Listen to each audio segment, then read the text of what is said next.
Ratusan sopir angkot trayek Paso menggeruduk gedung DPRD Kota Ambon untuk menyampaikan aspirasi mereka pada Kamis 16 Januari 2025. Aksi tersebut dilakukan sebagai bentuk protes terhadap kebijakan pengaturan trayek yang dianggap merugikan para sopir. Informasi selengkapnya akan disampaikan oleh rekan kami wartawan Tribun Ambon, Mesya Merasabesi. Baik rekan Mesya, silakan untuk laporan selengkapnya.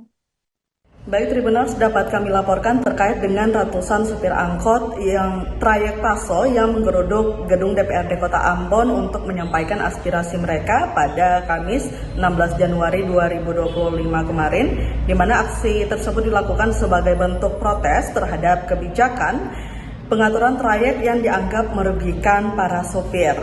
Menurut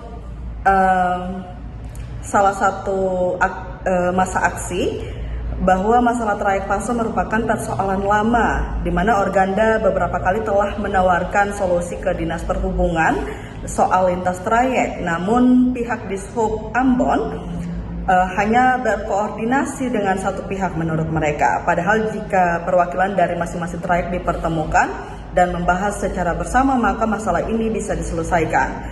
Sementara itu, Tribuners, Ketua Komisi 3 DPRD Kota Ambon, Hari Putra Farfar, menyatakan akan menindaklanjuti aspirasi yang diutarakan para demonstran. Demikian. Download Tribun X sekarang, menghadirkan lokal menjadi Indonesia.